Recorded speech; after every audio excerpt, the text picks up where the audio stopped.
इश्क में होता है हर रोज़ खसारा मुझको, इश्क में होता है रोज खसारा मुझको। जी जितने हमदर्द हैं कहते हैं बेचारा बेचारा मुझको। है जावेद। उम्र चेहरे पे नजर आती नहीं है जावेद, हाँ लड़कियां अब भी समझती हैं कुंवारा हाँ, मुझको। क्या क्या कहता था कि कभी फिराक साहब आ गए, कभी बशीर बट साहब और आपको एक बात और मैं बताऊं जी कि मेरी शायरी की वजह से मुझे तुमको अच्छा कहे अगर दुनिया, ये बुरे वक्त की बहुत निशानी है। ये जहाँ आपने पूरी दुनिया में मुशायरे किए हैं, हिंदुस्तान में जगह जगह पे, दिल्ली में तो न जाने कितने अनगिनत मुशायरे आपने किए।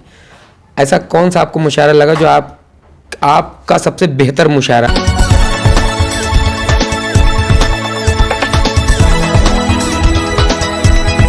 दोस्तों आदाब, नमस्कार।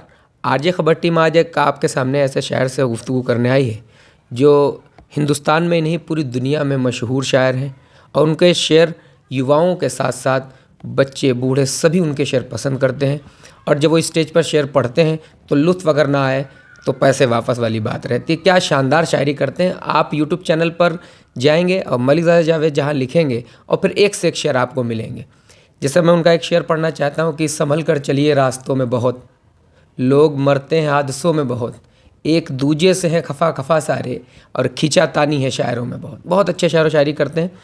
पूरी डिटेल में गुफ्तगू करेंगे शायरी की दुनिया में शुरुआत कब की, कब से शायरी शुरू की है और बहुत सारी बातें करेंगे। ये बहुत ही इंटरेस्टिंग वीडियो होने जा रहा है।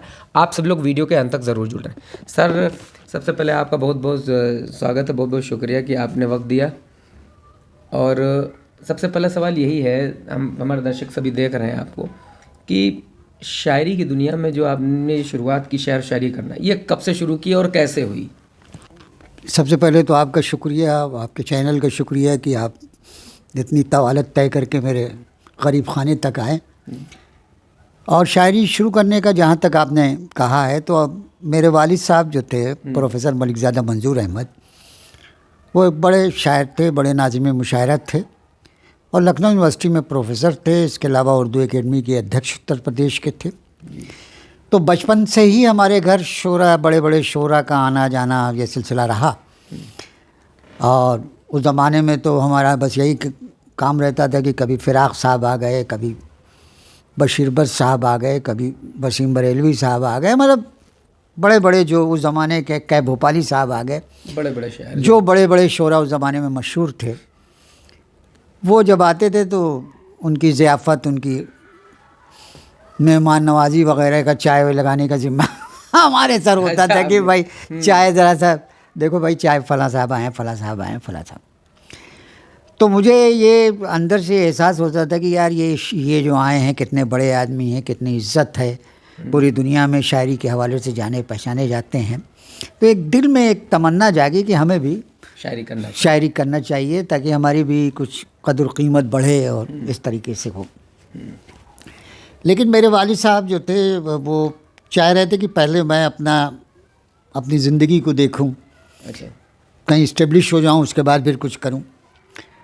लेकिन कुछ ऐसा सिलसिला चला कि मैं शायरी मैंने शुरू कर दी और अपना वो भी। और आपको एक बात और मैं बताऊं जी कि मेरी शायरी की वजह से मुझे नौकरी मिली। अच्छा, आपकी शायरी की वजह से आपको नौकरी मिली? हाँ, मुझे शायरी की वजह से मेरी नौकरी मिली।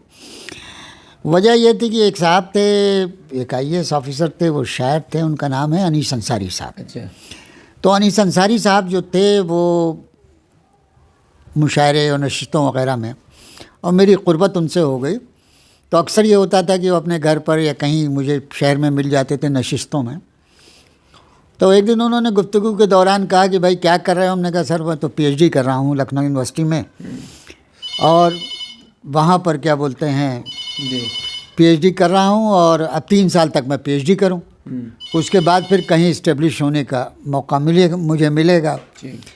तो फिर ये हुआ कि क्या बोलते हैं, फिर ये हुआ कि मुझे, मैं उस ज़माने में ऐसे शेर कहता था कि डिग्रियों से कहाँ मिलती है नौकरी, अच्छा, जिस जगह जाइए तजुर्बा चाहिए, तजुर्बा चाहिए। जिस जगह। या ये शेर पढ़ता था मैं, तालिबे उल्म हूँ, उर्दू का ख़ता मेरी है, नौकरी अब किसी सूरत नहीं मिलने वाली। हाँ। हाँ, तो ये फ्रस्ट्रेशन था जो तो उसी से शेर निकल रहे हैं। हाँ, तो उन्होंने मुझसे अंसारी साहब ने कहा, अरे भाई तुम इस तरह के शेर क्यों पढ़ते हो? अच्छा। हमने कहा सर बाबा PhD कर रहा हूँ, 3 साल PhD करूँ, उसके बाद कहीं 4 और साल में फिर। तो वही ये बात उन्होंने सुन लिया। उसके बाद ये हुआ कि उन्होंने मुझे तलाश करवाया। एक बशीर फारूकी नाम के शायर थे जो सचिवालय में काम करते थे। अच्छा। तो उनसे कहा कि भाई उनको जैसे ढूंढ के लाइए। बशीर फारूकी साहब ने कहा कि भाई जावेद साहब वो आपको तलाश कर रहे हैं, आप मिल लीजिए अंसारी साहब। उस ज़माने में NXC सचिवालय में वो 4थे फ्लोर पर बैठा करते थे। ठीक। वो आपको तलाश कर रहे हैं, मिल लीजिए। तो खैर मैं गया। तो मुझे पता ये चला कि कोई नया कॉरपोरेशन, नया department government of Uttar Pradesh का खुला हुआ है, जिसके ये MD बनाए गए हैं निस अंसारी साहब। अच्छा। और वो डिपार्टमेंट था उत्तर प्रदेश अल्पसंख्यक वित्तीय विकास निगम। अच्छा, वित्तीय विकास निगम। हाँ। तो मैं गया तो उन्होंने मुझे देखा। उन्होंने, अरे भाई तुम कहाँ हो? 2-3 दिन से मैं तलाश कर रहा हूँ। कहने लगे बैठ जाइए। तो उन्हें कमरे में सोफ़ा लगा हुआ था साइड में, मैं बैठ गया। उन्होंने अपने PA को बुलाया। उन्होंने कहा कि भाई वो शर्मा जी को बुला लीजिए। तो खैर शर्मा, एक साहब शर्मा जी आ गए। अब मैं नहीं जानता। तो उन्होंने मेरा तारुफ कराया। कहने लगे जावेद ये अल्पसंख्यक वित्त विकास निगम के NN शर्मा जी जो हैं ये जनरल मैनेजर हैं। अच्छा। और शर्मा जी की तरफ मुखातिब हुए, कहने लगे भाई ये हैं नौजवान, उस ज़माने में तो नौजवान ही था। नौजवान। अरे अभी आप हाँ, नौजवान हैं और क्या बोलते हैं, ये बड़ा फ्रस्ट्रेशन का शिकार हैं, अच्छी शायरी करते हैं, पढ़े लिखे हैं, और हम लोगों को जिस तरीके से हमें रखना है वो ये क्वालिफ़िकेशन फुलफ़िल करते हैं। और इसको तो फ़ौरन आप नौकरी रख लीजिए शर्मा जी, नहीं तो इनकी जो शायरी है वो तो बड़ी ख़तरनाक है। बगावत का तेवर है इसमें। खैर साहब उसी वक्त शर्मा जी उन्होंने अपने PA का नाम था फैयाज साहब, उनको बुलाया। कहने लगा इनकी तरफ से एप्लीकेशन टाइप कीजिए। टाइप हुआ और उसी वक्त उन्होंने मैनेजिंग डायरेक्टर अंसारी साहब ने, NN शर्मा साहब ने उसी वक्त मेरा अपॉइंटमेंट कर दिया और कहा कि कल अपना सर्टिफिकेट वगैरह ला के इस पर लगा दीजिएगा। अच्छा। हाँ। तो साहब इस तरीके से तो मुझे नौकरी मिली शायरी की वजह से। तो मैं शायरी की वजह से शायरी ना। किस डिपार्टमेंट में आप काम करते रहे? अब रिटायर हो गए? तो अभी रिटायर हुआ हूँ 2020 में। तो कहाँ आपकी ज्वाइनिंग थी? यहाँ कहाँ थी? यहाँ मैं तकरीबन यहीं नोएडा से रिटायर हुआ हूँ। नोएडा गौतम बुद्ध नगर से, यहीं से बुद्ध नगर से रिटायर। तो नौकरी शायरी से ही मिली? नौकरी शायरी से मुझे मिली, ये बात है। और अल्लाह का लाख लाख मैं शुक्र अदा करता हूँ, उसका बड़ा करम है कि आम तौर पर शायरी से लोगों का डिमोशन होता है।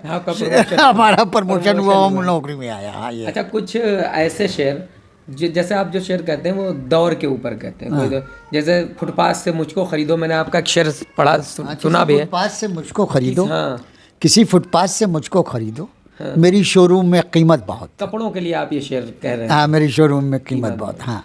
तो कोई ऐसी गज़ल जो आप कोई क्या गज़ल, जैसे एक है कि आपकी मैंने गज़ल सुनी है कि अपने बच्चों पे क्यों करूं गुस्सा, हर कमी उनमें खानदान, ये गज़ल सुनी। ये मैं कुछ 2-3 शेर याद होता है। ये हकीकत बहुत पुरानी। हाँ, ये हकीकत बहुत पुरानी है जी। ये हकीकत बहुत पुरानी है। हाँ।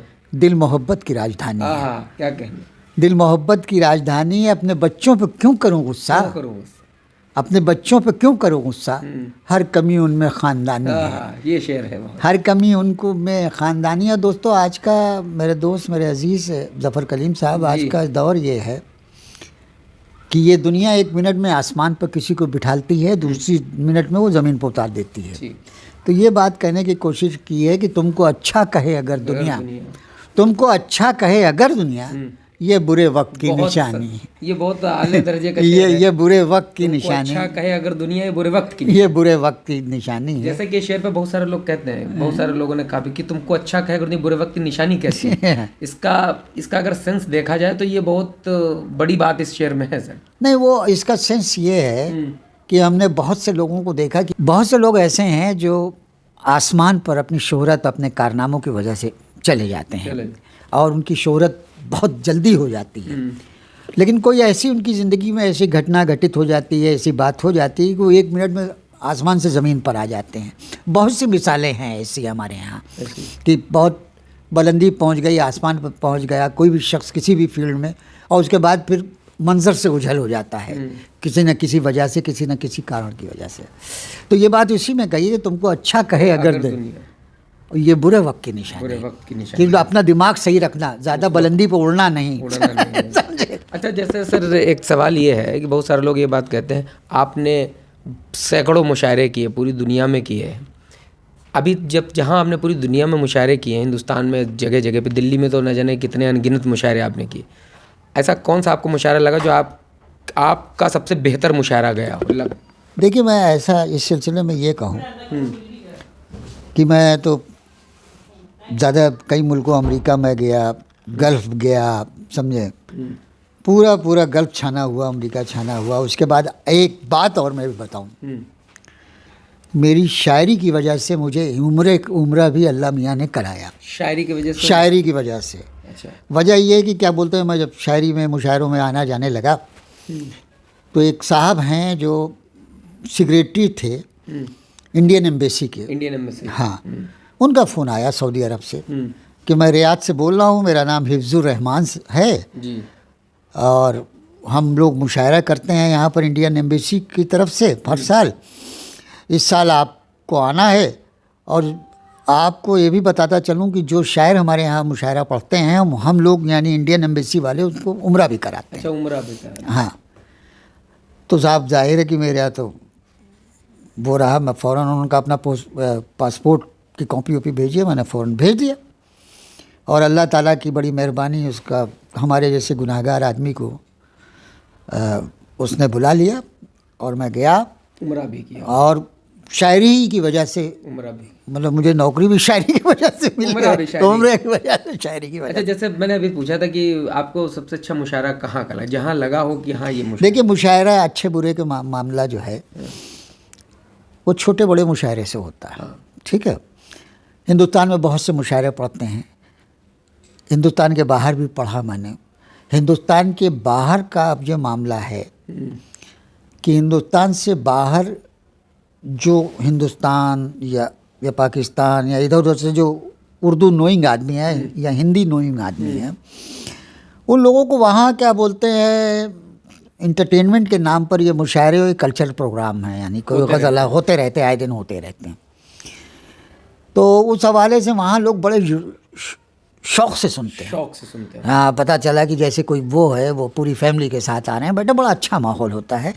और उनके यहाँ एक ख़ास बात और मैं बताऊँ आपको, जैसे गल्फ़ में आप जाएं, Dubai, Sharjah, Abu Dhabi, Al Ain वगैरह इधर जगह जाएं,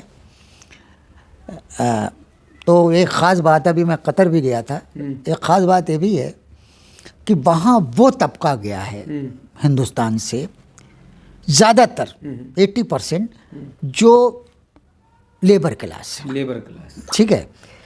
तो लेबर क्लास के जो लोग हैं वो जैसे मुशायरे हिंदुस्तान में होते हैं वही शायरी पसंद करते हैं, वैसे ही वो पसंद करते हैं। लेकिन जो डेवलप कंट्री हैं, जैसे अमेरिका जो कोई जाए या कनाडा जाए, यहाँ जाए, वहाँ हिंदुस्तान से पढ़े लिखे लोग वहाँ पे पढ़े लिखे हैं, कोई इंजीनियर है, कोई डॉक्टर, इस तरह का तबका गया है। तो वो लोग जो हैं वो अदबी शायरी को ज़्यादा बेहतर समझ।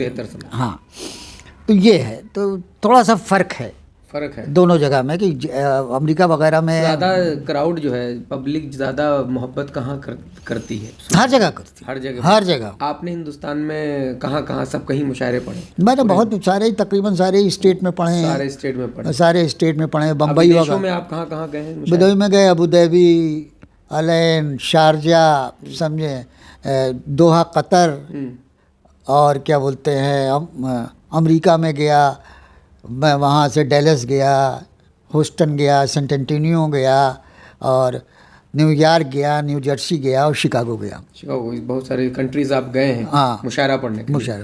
तो आपने बहुत सारी किताबें भी लिखी होंगी, कौन कौन सी किताबें आप? मेरा चौथा शेरी मजमुआ अभी आया है। क्या नाम उसका है? उसका नाम है क्रिस्टल। हाँ। अच्छा, वो क्रिस्टल शेरी मजमुआ चौथा आया। हाँ, चौथा आया। ठीक है, तो वो क्रिस्टल है। हाँ, ये क्रिस्टल दिखा दूं भाई? हाँ दिखाइए। ये देखिए, ये क्रिस्टल है। अच्छा, ये क्रिस्टल रखे हुए। हाँ, क्रिस्टल रखा, हाँ मजमुआ है ये मजमुआ। एक आपका मजमुआ था धूप में आईना। ये धूप में आईना, ये है साहब आपके लिए, ये है। अच्छा, ये धूप में आईना, ये गजलें धूप हैं। में धूप में आईना, ये एक शायरी मजमुआ है सर का। हाँ। और 4 आ चुके हैं। हाँ 4, एक ये है जुल्फ में उलझी धूप। अच्छा, जुल्फ में उलझी धूप। धूप। ये ऑनलाइन प्लेटफॉर्म पर है या फिर कैसे मिलती है, इसका क्या है? इसका मिलने का तरीका ये है कि भाई देखिए, हमारे जो चाहने वाले, हमारे मिलने वाले, हमारी शायरी को पसंद करने वाले, ये लोग इतने हैं कि इन्हीं लोगों में खप जाती है इन्हीं लोगों को दे देते हैं, ये लोग सब। वो सब ले लेते हैं अपना, ये है तो चल। अच्छा, ये तो सर जैसे आपने शुरुआत की, लगभग कितने साल आपको शायरी करते हो गए लगभग? मैं आया हूँ शायरी में बाकायदा, समझ लीजिए कि 1985 में आए। 20, 15, 35, 36, 37, 38 साल आपको शायरी 38 साल हो गए।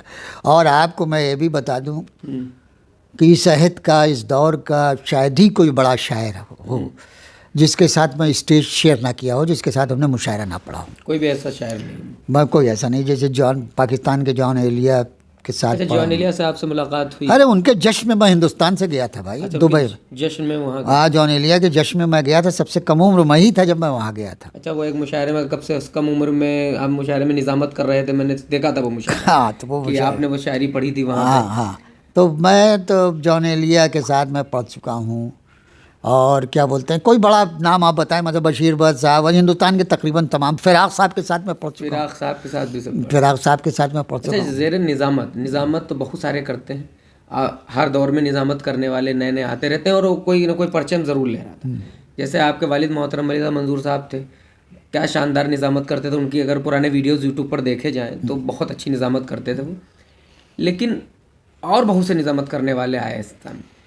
नए दौर में जो शायरी, निज़ामत की बात करूं कि नए दौर में जो शायरी है उसके अंदर बहुत सारा बदलाव आ रहा है। अब लोग उस तरह की शायरी पसंद नहीं करते। जैसे पहले मुशायरे हुआ करते थे, पूरी पूरी रात लोग 9 बजे जाते थे, सुबह 4 बजे, लेकिन पूरा मुशायरा देखते थे। कहीं ना कहीं आपको ये नहीं लगता कि मुशायरे में भी बदलाव करना चाहिए? 2-3 घंटे का प्रोग्राम होना चाहिए। मैं आपको अब इसमें ज़रा सा मैं आपको बताऊँ, आपको असल में हमारी शायरी के कई दौर हैं।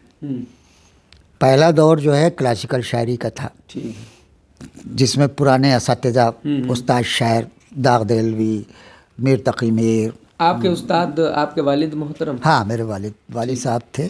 और वो भी मतलब उस्ताद यूँ थे कि क्या बोलते हैं, कोई गज़ल उज़ल, उनसे तो हिम्मत नहीं पड़ती थी मेरी, कोई गज़ल उज़ल कहा, धीमे से मैंने उनको रख दिया तो वो देख लेते थे। तो शुरू में उन्होंने कोई बहुत ज़्यादा हमारी पैटनाइज, हमारी हौसला अफजाई नहीं की। उसके बाद एक दिन सब घर के लोग बैठे हुए थे, हमने कहा देखिए मैं बहुत तेज़ी से आगे बढ़ रहा हूँ। अच्छा। और आपको शुरू में वो भी होता था कि जैसे कहीं मुशायरा लखनऊ में हुआ और इत्तेफाक से मैं भी बुला लिया गया, तो वो गुरेज करते थे जाने से। तो लोग वहाँ ये फैल गया कि साहब उस घर से एक ही को बुलाइए, बाप को बुला लीजिए, बेटे को। अच्छा, एक को बुला लीजिए। तो एक दिन एक साहब ने मुझसे कहा कि भाई तुम्हें बुला लिया, तो हमने आपके वालिद साहब को, या कहीं से ये हुआ कि वालिद साहब आ गए टोपी। तो एक दिन सब लोग बैठे हुए थे, तो मैंने उनसे कहा कि देखिए अब्बू ऐसा है, अब्बू बोलते थे उनको कि आप हमसे बच नहीं सकते। मैंने कहा एक ना एक दिन आपको मेरा तारुफ कराना पड़ेगा, मेरी निज़ामत आप नहीं सकते, क्योंकि मेरी शोहरत बढ़ रही है। मुशायरे में लोग कहने लगे कि नया शेर निकालते हो, अच्छा निकालते हो। तो ये कहा मैंने। और उसके बाद फिर ये हुआ कि जब मेरा सिलसिला आगे बढ़ा, तो हिंदुस्तान का सबसे बड़ा मुशायरा जो होता है DCM का होता है, यहीं दिल्ली में। हाँ, DCM, दिल्ली क्लॉथ मिल का होता है। आज़ादी के बाद से होता था। उसमें हिंदुस्तान, पाकिस्तान, अमेरिका वगैरह सारे बहुत सब जगह के शायर आते थे। और उस ज़माने में ये कहा जाता था कि जिसने DCM का मुशायरा पढ़ लिया उस शायर को एतबार मिल जाता था, सनद मिल जाती थी कि ये शायर है। तो अब हमें तो ये यकीन था कि मेरे वालिद साहब तो कभी करेंगे नहीं, मेरा नाम लेंगे। तो हमारे बड़े करम फरमा, बड़े मोहसिन, बड़ी मोहब्बत हमसे करने वाले डॉक्टर बशीर बट साहब थे। तो बशीर बट साहब से हमने कहा कि डॉक्टर साहब भाई मुझे DCM का मुशायरा पढ़ना। अच्छा, वो बड़ा मशहूर नाम बशीर बट साहब को, हाँ, बहुत बड़े शायर। तो उन्होंने जो उसके कन्वीनर थे DCM के, उस ज़माने में ख़त का रवाज था, उन्होंने ख़त लिख दिया और ये लिखा कि साहब एक नौजवान शायर का हम नाम भेज रहे हैं, बहुत अच्छे, मेरी तारीफ़ उरीफ करके, और मेरी ख्वाहिश है कि आप इनको बुला लीजिए। अब डॉक्टर बशीर बट जैसे बड़े आदमी ने कहा था तो मैं बुला लिया गया। ठीक। उस मुशायरे की निज़ामत हमेशा से मेरे वालिद करते थे। अच्छा। हाँ, तो मुझे ये मालूम हुआ कि अगर मेरा नाम होगा तो हो सकता है ये ना जाएं, कुछ गुरेज करें। तो वालिद साहब अलग ट्रेन से गए, मैं अलग ट्रेन से गया। अच्छा, आप दूसरी ट्रेन से गए? दूसरी ट्रेन से गया। हाँ। दिल्ली में मैं अलग ठहरा, हम बशीर बट अलग, वालिद साहब अलग ठहरे। अब अच्छा, ये वो मुशायरा था जिसमें पहली मरतबा परवीन शाकिर आई थी। अच्छा, परवीन शाकिर। बहुत बड़ी शायरा। हाँ, परवीन शाकिर पाकिस्तान की बहुत बड़ी शायर। हाँ, और उनको लाने वाले अली सरदार जाफरी साहब थे, हमारे तरक्की पसंद शायर, बहुत मशहूर मारूफ। तो ये हुआ कि मैं पीछे जाके स्टेज पर मैं भी चुपके से बैठ गया। अब मेरे वालिद साहब के पास जब फहरिस्त आई शायरों की तो उन्होंने यूँ देखा, उसके बाद उनकी नज़र मेरे नाम पर ठहर गई। तो कई बार उन्होंने देखा? तो उन्होंने कई मरतबा देखा, और उसके बाद फिर उन्होंने इब्तिदा ही मुझसे किया। उन्होंने कहा हज़रात, इसमें एक नाम जो है वो मलिक ज़ादा जावेद का है, मैं कसम खा के कह सकता हूँ, माइक पर कह रहे हैं, कि उनको यहाँ लाने में मेरा कोई हाथ नहीं है। अच्छा। ये कमाल जो है बशीर बट साहब का है, वही लेके आए होंगे, ये इनके दोस्त थे। अच्छा। खैर साहब, और कहने लगे शायर का तारुफ खुद उसका कलाम होता है। कुछ बोला नहीं, तारीफ उरी कुछ नहीं किया, कलाम हो तो आके पढ़ लीजिए। अच्छा, इत्तेफाक ये था कि मैं बिल्कुल नौजवान था और नई गज़लें लिख रहा था। हाँ, तो गज़लें लिख रहा था। तो उस ज़माने में एक गज़ल थी हमारी, वही मैंने उसका एक शेर सुनाया कि तालिब इल्म उर्दू का ख़ता मेरी है, नौकरी अब किसी सीरत नहीं मिलने वाली, बेरुखी अपने बुजुर्गों का रवैया है यहाँ, हमको इस शहर में इज्जत नहीं मिलने वाली। एक बार और सर पढ़िए। बेरुखी अपने बुजुर्गों का रवैया है यहाँ, हमको इस शहर में इज्जत नहीं मिलने वाली। शुरू से पढ़िए, जब आपने कहा कि हमको नौकरी नहीं मिलने वाली।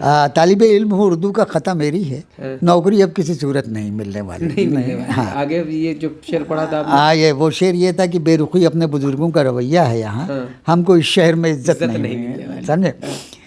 तो अब आवाम ने, पब्लिक ने जब ये देखा कि और लोग शायरों के तारुफ में इनके वालिद ने तारीफ़ किया और अपने बेटे में सिर्फ ये कहा कि शायर का कलाम खुद हो, तो पब्लिक को कुछ हमदर्दी से हो गई है। और फिर ये जो शेर की बेरुखी अपने बुजुर्गों का रवैया, ये तो पूरा हिट हो गया। उसके बाद मैंने 3 गज़लें पढ़ी, और उस स्टेज पर 3 गज़लें पढ़ी साहब। अरे एक से मजरूर साहब बैठे हुए हैं, कैफ़ी साहब बैठे हुए हैं, पाकिस्तान के शुरा बैठे हुए हैं, एक से एक बढ़ के अहमद फराज बैठे हुए हैं, तमाम लोग। अब मैंने मुशायरा पढ़ा साहब। अब साहब जब वो हुआ तो दूसरे दिन जो उसकी रिपोर्ट, क्योंकि प्रेस वाले बहुत रहते थे। अच्छा, प्रेस, समझे? तो दूसरे दिन हमारे 3 शेर जो है उसमें आए, अखबार में आए साहब। हाँ, अखबार में आए साहब की रिपोर्टिंग, टाइम्स ऑफ इंडिया में। उस ज़माने बड़ा शहर अखबार, तो आज भी बड़ा है। तो साहब मैं रातों रात जो है मशहूर हो गया उस मुशायरे से। उस मुशायरे से हमें बहुत रातों रात मशहूर हो गया। और मज़े की बात है कि जो हमको लेके गए थे बशीर बट साहब, उनका एक शेर आया, मेरे 3 शेर आए। अच्छा, उनका एक आया तो सारे लोगों के एक आया। अच्छा, पता नहीं क्या था जो आपने शेर कहे, वो उस दौर के हिसाब से बिल्कुल फिट बैठ रहे थे और सिचुएशन पे फिट बैठ रहे थे, तो इसीलिए वो हो गया। तो अब उसके बाद फिर मैं बड़ा मकबूल हुआ, मशहूर हुआ।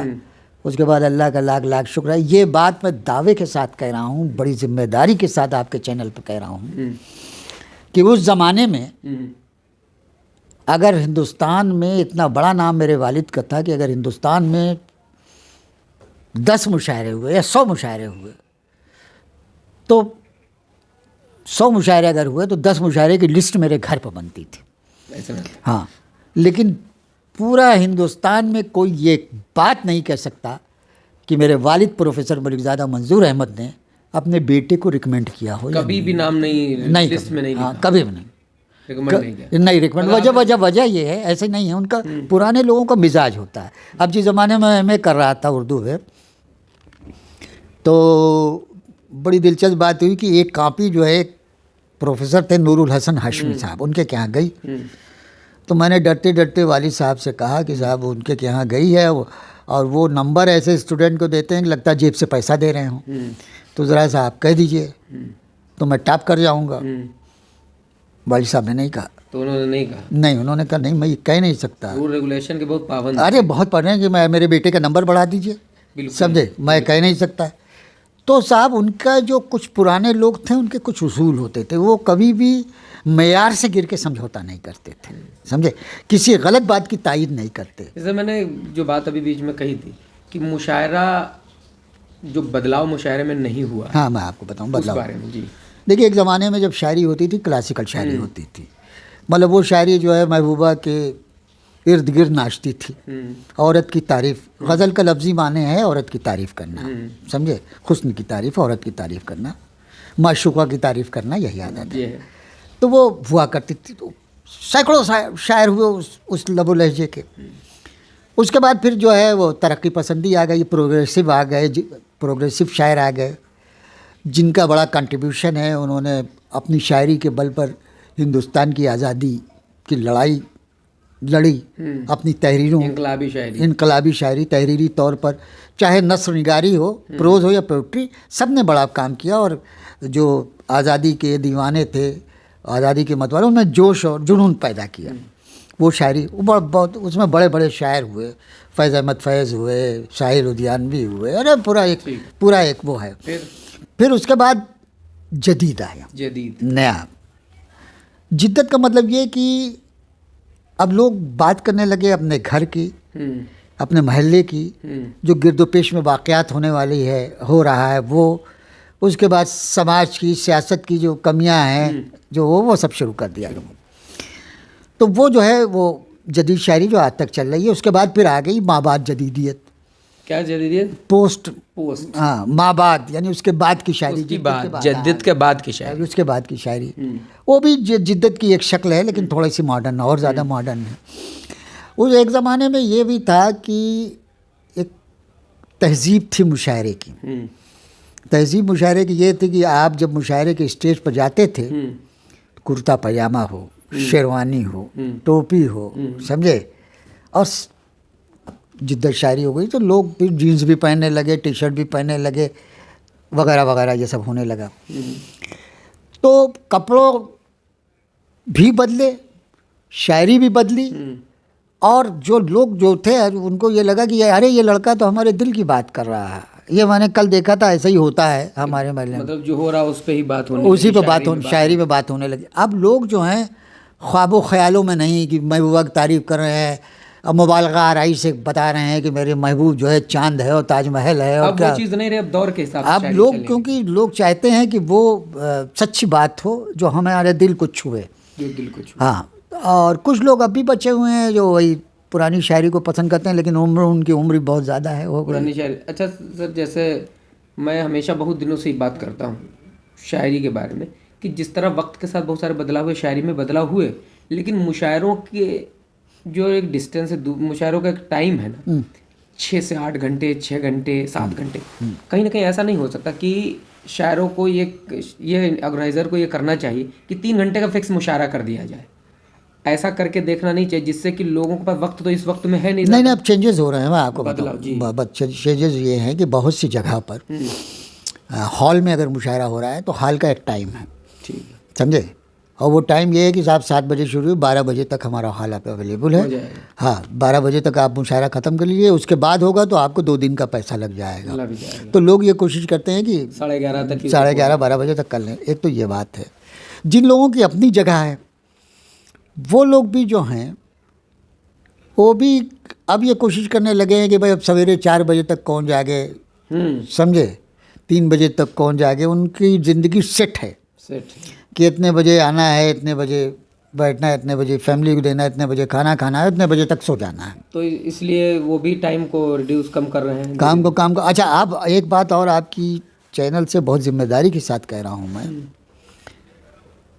कि अब जैसे जैसे दुनिया तरक्की कर रही है, वैसे वैसे लोग चाहते हैं कि हमें बहुत कम समय में ज़्यादा से ज़्यादा हम कुछ मिल जाए, हमें मिल जाए, समझे, रिजल्ट जल्दी चाहते जल्दी चाहते हैं। अब एक चिप में वो पूरी दुनिया ढूंढना चाहते हैं, अच्छा, समझे। अब मतलब वही देखिए शॉर्ट रील, हाँ 10 सेकंड में पूरी स्टोरी देखने की पूरी स्टोरी। अब देखिए, और जो उर्दू शायरी में उर्दू शायरी में भी अब ज़्यादा जो लंबी लंबी नज़में होती थी, समझे, वो धीमे धीमे अब लंबी लंबी नज़मों का दौर ख़त्म हो गया। वीडियो लंबा हो रहा है, मैं आपसे बात करूंगा।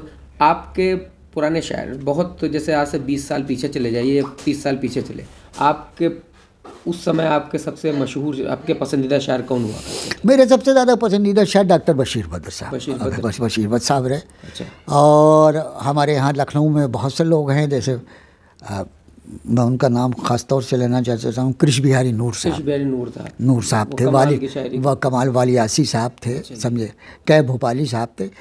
बशीर बद्र साहब ने एक बात मुझे बताई थी, वो बात आपसे शेयर कर रहा हूँ, कि उन्होंने कहा कि देखिए ऐसा है कि सिर्फ अपने को नुमायाँ करने के लिए उर्दू के भारी भरकम शब्दों का, यानी क्लिष्ट शब्दों का इस्तेमाल मत कीजिए अपनी गज़ल में। अपने आप को जो जो आवाम समझे, वो पता चला कि आवाम शायरी सुन रही है, उसके बाद अरे यार इन्होंने ये पढ़ दिया, अब मैं जाके घर डिक्शनरी देखूं इस लफ्ज़ के माने क्या है।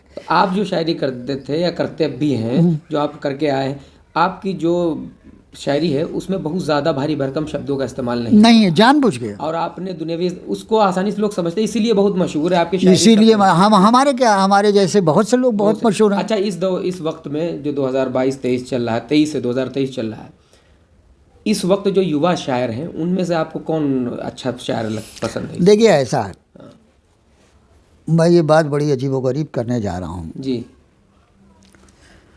कि हमारे जो नई जनरेशन आई है, वो नई जनरेशन जो है वो लीक से हटी हुई है, समझे। वो अपनी शायरी में ऐसी ऐसी बातें कह रहे हैं, ऐसी बातें कर रहे हैं जो फ़ौरन दिल को, दिमाग को हार्न करती है, मुतासिर करती है। हाँ, अब मुझे ये लगता है कि ये ख्वाब ख्याल की बात नहीं है, ये हमारी ज़िंदगी की बात है, हमारी ज़िंदगी की बात है, हमारे घर की बात है, हमारे माहौल की बात है, समझे, हमारी तहज़ीब की बात है, वगैरह वगैरह, ये बात कर रहे हैं। तो हमें तो मुस्तकबिल बहुत अच्छा लगता है उर्दू शायरी का, और नए लोगों में सारे ही बहुत, जो कुछ एक दो नाम जो आपको लगता हो कि हाँ इस वक्त भाई मेरे तो सारे दोस्त हैं यार, मैं दो का नाम लेके नए शायरों में जैसे बहुत से शायर, जैसे पाकिस्तान के शायर हैं, तहज़ीब हाफ़ी हैं, वही सब, उनकी शायरी बहुत मशहूर, बहुत ज़्यादा लोग पसंद करते हैं, इंस्टाग्राम, फेसबुक, इन सब चीज़ों को पसंद करते हैं, और बहुत सारे शायर। अब तहज़ीब हाफ़ी का भी आपने जिक्र किया तो ये बताते हैं, वो भी इनफरादियत है उनकी शायरी में, इसलिए लोग पसंद करते हैं। हाँ, इनफरादियत नयापन है उनकी शायरी में, इसलिए लोग पढ़ते हैं। बहुत से लोग हैं हमारे, बहुत से नए जो आ रहे हैं, वो बहुत अच्छी शायरी करें। अच्छा, यहाँ हमारे यहाँ एक बात और भी आपको बता दूँ, यहाँ भी है और हर जगह आजकल है। आजकल एक बात और हो गई है कि हमारी शायरी में नंबर 2 के शायर बहुत घुस गए हैं। अच्छा, नंबर दो के कैसे शायर? नंबर 2 के ऐसे शायर और शायरात, कलाम कोई लिख के देता है और उनकी आवाज़ अच्छी है, पढ़ते वो हैं। अच्छा, लिख के कोई दे रहा, पढ़ कोई रहा है, उस्ताद लिख के दे रहे हैं, ये लिख दे रहे हैं, वो पढ़ रहे हैं। आपने इस पर एक शेर भी तो कहा है। हाँ, मैंने क्या शेर कहा? वो भी सर पढ़िए। मैंने वो शेर कहा था, हाँ मुझे देखो याद आ जाए बस, ये समझे, चलो अभी याद आ जाएगा, मैं सुना दूंगा। तो जो दूसरों से गज़ल कहलवा के लाते हैं, हाँ, जो दूसरों से गज़ल कहलवा के लाते हैं, हाँ जी, जुबां खुले तो तलफ़्फ़ुज़ से मार खाते हैं, सदाकत है इसमें। हाँ, तो बहुत से आप उस्ताद तो उनको गज़ल लिख के देगा, लेकिन जो प्रोनाउंसिएशन है, और आगे 2 शेर है, ज़रा सा नर्म हो लहजा, ज़रा सा नर्म हो लहजा, ज़रा सा अपनापन शरीफ, लोग मुरुव्वत में डूब जाते हैं। बड़ा अच्छा शेर, बड़ी अच्छी गज़ल है। अच्छा सर, बहुत सारी बातें हुई, आप कोई एक गज़ल जो आपको इस वक्त याद आ रही हो, जो मशहूर? अब देखिए गज़ल पेश करता हूँ जी। इश्क में होता है हर रोज़ खसारा मुझको, इश्क में होता है रोज़ खसारा मुझको जी, जितने हमदर्द हैं कहते हैं बेचारा मुझको। अच्छा, इश्क में होता है हर रोज़ खसारा मुझको, जितने हमदर्द हैं कहते हैं बेचारा मुझको, सिर्फ तूफ़ान की लहरों से बची है उम्मीद, सिर्फ तूफ़ान की लहरों से बची है उम्मीद, सिर्फ तूफ़ान की लहरों से बची है उम्मीद, ये समंदर तो नहीं देगा किनारा मुझको। क्या शेर है सर, वाह। सिर्फ तूफान की लहरों से बची है उम्मीद, ये समंदर तो नहीं देगा किनारा मुझको। और शेर सुनिए, ऐ खुदा उसके भरम को सदा कायम रखना, ऐ खुदा उसके भरम को सदा कायम रखना, ऐ खुदा उसके भरम को सदा कायम रखना, मैं दिया हूँ वो समझता है सितारा मुझको। क्या शेर है सर, वाह। ऐ खुदा उसके भरम को सदा कायम रखना, मैं दिया हूँ वो समझता है सितारा मुझको। और ये हमारे उम्र के जो लोग हैं उनके लिए ये शेर है कि ऐ मेरे बेटे मेरी उम्र बची है कितनी, क्या शेर है सर, ऐ मेरे बेटे मेरी उम्र बची है कितनी, और कुछ दिन के लिए कर ले गवारा मुझको। ये बिल्कुल क्या कहना है। ऐ मेरे बेटे मेरी उम्र बची है कितनी, और कुछ दिन के लिए कर ले गवारा मुझको। और ये शेर मेरी बेगम के लिए है। अच्छा। एक दिन मैं बंठन के जा रहा था कुछ, तो उन्होंने कहा भाई अब ऐसा इतना बनिया ठनिया नहीं, आपकी उम्र हो गई। तो ये मक्ता हुआ कि उम्र चेहरे पे नज़र आती नहीं है जावेद, उम्र चेहरे पर नजर आती नहीं है जावेद, उम्र चेहरे पे नज़र आती नहीं है जावेद, लड़कियां अब भी समझती हैं कुंवारा मुझको। क्या कहने हैं सर, लड़कियां अब भी समझती आपकी शायरी में नयापन भी है। लड़कियां बहुत शानदार गज़ल। लड़कियां अब भी समझती हैं कुंवारा मुझको। ठीक है सर, बहुत बहुत शुक्रिया, आपने वक्त दिया। और वक्त मिलता रहेगा तो हम आपके साथ बहुत नहीं सारी नहीं नहीं चीज़ों पर बिल्कुल, बातचीत आप करते रहेंगे। जब भी तशरीफ बातचीत ले करते आए रहेंगे, कुछ नए कुछ शायरों पर बातचीत करते रहेंगे। आप- अच्छा, मुशायरों में जैसे आपको कोई हायर करना चाहे, बहुत सारे लोग हमें देख रहे होंगे, जी जी मुशायरों में आपको बुलाना चाहते हैं, तो आपका कांटेक्ट नंबर क्या है जो आपको फ़ोन करके बात कर सकते बस है 9899362228 आपके पास मौजूद है वो नंबर हमारा, आपसे रब्ता कर सकते हैं, ले हैं? हाँ, सकते तो मैं इस पे वीडियो पे स्क्रीन पे चला दूंगा। और बहुत बहुत शुक्रिया, आपने वक्त दिया। तो हमारे साथ इस वक्त मलिदा जावेद साहब से बात हो रही थी और पूरी डिटेल में बात हुई। शायरी 1985 से लगा के 2023 तक की शायरी के बारे में बहुत सारी बातें हुई, उनकी ज़िंदगी के बारे में बातचीत हुई, शायरी में कितना बदलाव हो उसके बारे में बात हुई और बहुत सारी बातें हुई। लगातार उनके लबो लहजे से लोग मुतासिर होते आए हैं। एक ऐसा लहजा जो बिल्कुल सीधी भाषा में बात करने वाला हो, उस लहजे में लगातार शायरी करते हैं। गज़ल भी सुनाई है, बहुत अच्छे शेर शायरी करते हैं लगातार। और आपके सामने लगातार एपिसोड हम ऐसे लेकर आते रहेंगे, वक्त मिलता रहेगा, मुलाकात करते रहेंगे और बहुत सारे लोगों के बारे में बातचीत करेंगे। और आप सभी लोग आरजे खबर देख रहे हैं, चैनल से जुड़ें, सब्सक्राइब करें, शेयर करें। अब हमें यूट्यूब ने थैंक्स ऑप्शन का भी ऑप्शन भी दे दिया है। आप वीडियो में थैंक्स का इस्तेमाल करके आरजे खबर टीम का मनोबल बढ़ा सकते हैं। आप सभी लोग आरजे खबर देख रहे थे। आदाब, नमस्कार।